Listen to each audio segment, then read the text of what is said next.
10,000 మందిని ఏ రాజకీయ పార్టీ కొన్నది అనేది ఆయన ఆన్సర్ చేయాలి సార్. దానికి 10,000 మంది స్టూడెంట్స్ మన అశోక్ నగర్ 563 ఉద్యోగాలు ఉన్నాయి అనుకోండి. 563 ఉద్యోగాలు ఉన్నాయి. 563 మందికి మాత్రం ఇవ్వడం సాధ్యం. రాసే వాళ్ళు లక్షల్లో ఉంటారు. ఎవరు కూడా సాటిస్ఫై చేయలేరు కదా. అవును సార్, ఎవరు కూడా సాటిస్ఫై చేయలేరు కదా. ఇప్పుడు అల్టిమేట్ గా సరే సింగిల్ జడ్జ్ దాని మీద ఆయన మీ ఆర్గ్యుమెంట్ తో ఓకే అన్నారు.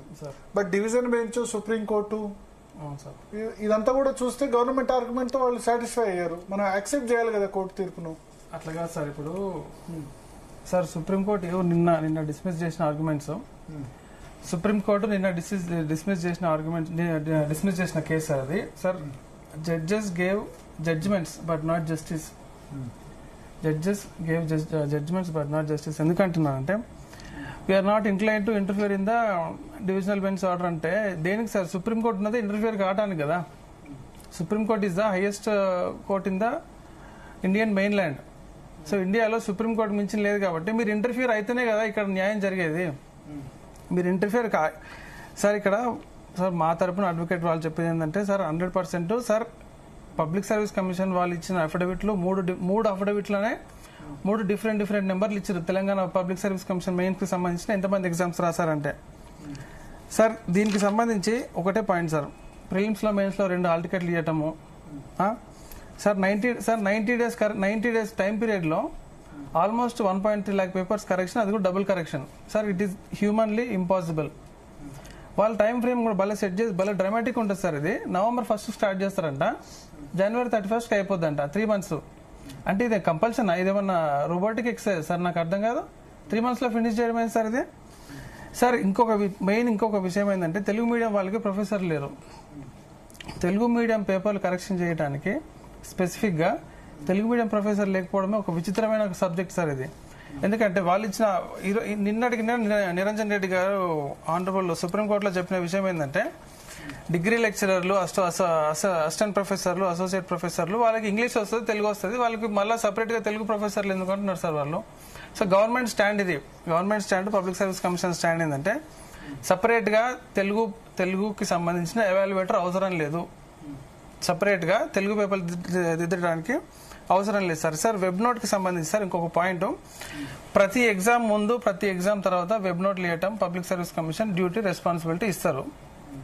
ఎంత విచిత్రం అంటే వాళ్ళు ఇచ్చిన వెబ్ నోట్ ఒక రోజు ఇస్తారు, నెక్స్ట్ రోజు తెల్లారి సేమ్ వెబ్ నోట్ ఉంటుంది కానీ వేరే నెంబర్ ఉంటుంది. అంటే సార్ ట్రాన్స్పరెన్సీ మీద విపరీతమైన డౌట్ సస్పిషన్ సార్. ఇదంతే సస్పిషన్, విపరీతమైన డౌట్లు. ఎట్లా అంటే వాళ్ళు వెబ్ నోట్లు ఇస్తారు, వాళ్ళ వెబ్ నోట్ వాళ్ళతోనే కంప్లై కాదు మళ్ళీ సార్. ఇక మెయిన్స్ కి సంబంధించి ఎకనామిక్స్ పేపర్ లో sub topic environment and ecology. Environment అనే టాపిక్ అసలు ఎన్విరాన్మెంట్ పేపర్ కరెక్షన్ చేయడానికి వాళ్ళు ఎవాల్యుయేటర్స్ చేయలేదు సార్ ఇక్కడ.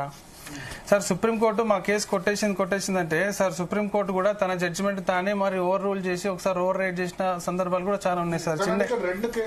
సార్ చిన్న example sir. Supreme court 2 over rule చేసిన సందర్భాలు ఉన్నాయి.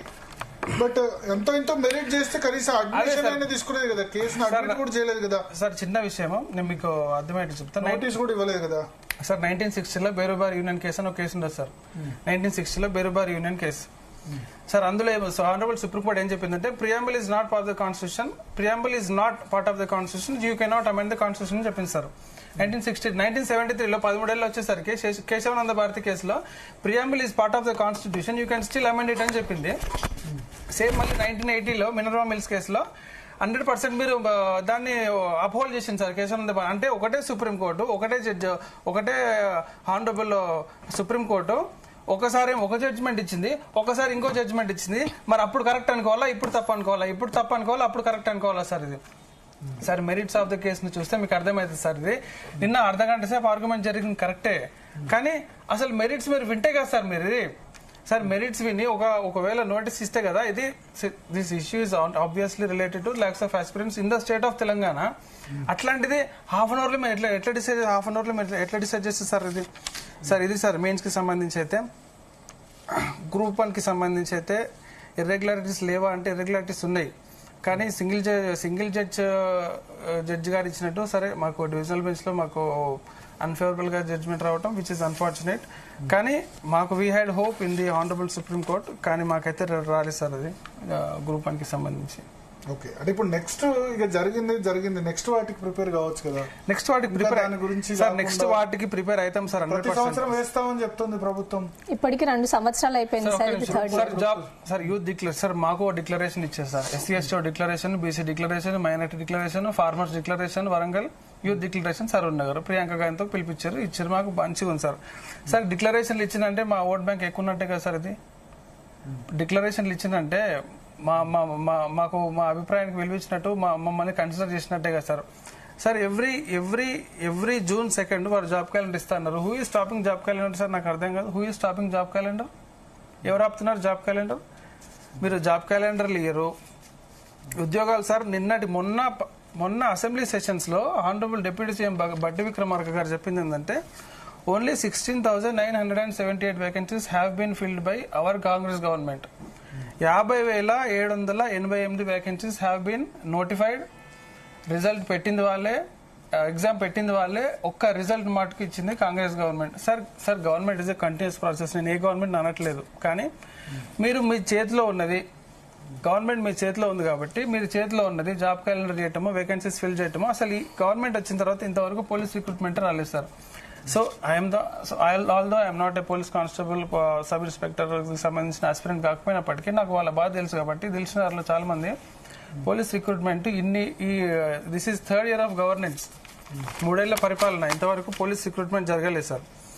సార్ ఈ జాబ్స్ అయితే సార్ వీళ్ళు సరే హానరబుల్ సీఎం గారు ప్రతిసారి మేము ఎల్బీ స్టేడియంలో అందరిని పిలిపిస్తాము, తలకాయలు లెక్క పెట్టండి, తక్కువైతే నేను మాట్లాడతా, అది కరెక్టే, గవర్నమెంట్ కంటిన్యూస్ ప్రాసెస్. కానీ మీరు సొంతంగా ఇచ్చిన ఎంత సార్? మీరు 50,000 వేకెన్సీస్ కి సంబంధించి పాత గవర్నమెంట్ నోటిఫై చేయటము, ఎగ్జామ్ పెట్టడం జరిగింది, మీరు రిజల్ట్ ఇచ్చారు, అంతవరకు బాగానే ఉంది. కానీ మీరు ఇంకా చేయొచ్చు కదా సార్, మీ చేతిలో ఉంది కదా, పవర్ మీ చేతిలో ఉంది, ఫైనాన్షియల్ క్లియరెన్స్ ఇచ్చి త్వరగా మీరు జాబ్ క్యాలెండర్లు ఎందుకు సార్ ఆపుతున్నారు? గ్రూప్ 1లో, గ్రూప్ 2లో, గ్రూప్ 3లో, గ్రూప్ 4లో, దానికి తోడు మిగతా రకరకాల డిపార్ట్మెంట్స్, రకరకాల ఉద్యోగాలు మీకు చేసే స్కోప్ ఉంది కదా సార్ మీకు. Sir we still believe in you. Congress government కి సంబంధించి మేము మిమ్మల్ని ఇంకా నమ్ముతున్నాం, మీరు పని చేస్తారని నమ్ముతున్నాం, మీరు చేయండి అని రిక్వెస్ట్ చేస్తున్నాం సార్. సార్ ఇది గవర్నమెంట్ జాబ్ సెక్టార్ లో సరే మై అపీల్ టు ఎవ్రీవన్, ఇది ఏ పార్టీకి సంబంధించి ఇవ్వని కాదు, గవర్నమెంట్ జాబ్స్ అనేవి లిమిటెడ్ గా ఉంటాయి కరెక్టే. కానీ మీరు తెలంగాణ యూత్ ఏదైతే ఇయర్స్ వేస్ట్ అయిపోతున్నారు, చాలా మంది పిల్లలు డిగ్రీ అయిపోయినా, పీజీ అయిపోయినా, ఎంబీఏ చేసిన వాళ్ళు, ఎంటెక్ చేసిన వాళ్ళు, స్కిల్స్ డెవలప్ చేయడం కూడా గవర్నమెంట్ ప్రోగ్రామ్ తీసుకోవాలని నేను అనుకుంటున్నాను సార్. ఎందుకంటే గవర్నమెంట్ అనేది కన్నతల్లి లాంటిది. Government has to take over each and everything. Private sector లో కూడా సార్ వాళ్ళు పెట్టిన యూత్ డిక్లరేషన్ లో వాళ్ళు పెట్టిన క్లాజ్ ఏంటంటే 75% reservation will be implemented to the Telangana local youth people.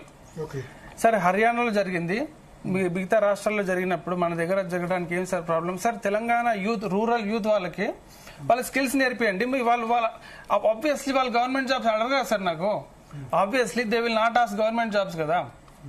ఎవరి కెపాసిటీని బట్టి గవర్నమెంట్ జాబ్స్ ప్రిపేర్ అవుతారు.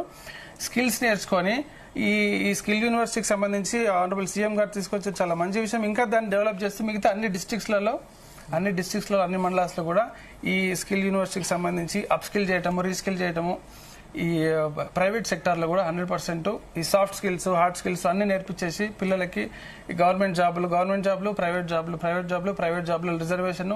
సార్ తెలంగాణ నేలలో పుట్టిన ఆదిలాబాద్ నుంచి స్టార్ట్ చేస్తే ఆరంపూర్ వరకు పుట్టిన మన పిల్లలు, మన తెలంగాణ యూత్, వాళ్ళ ఇయర్స్ వేస్ట్ కావద్దంటే, వాళ్ళ స్కిల్స్ వేస్ట్ కావద్దంటే 100% మీరు not only government sector, private సెక్టార్లో కూడా మీరు ఫిల్ చేయండి. ఇంకోటి ఏంటంటే సార్ మంత్రులు చాలా ఇర్రెస్పాన్సిబుల్ గా ఒకరేమో 50,000 అంటారు, ఒక 60,000 అంటారు, ఒక 70,000 అంటారు, ఒక 1,00,000 అంటారు.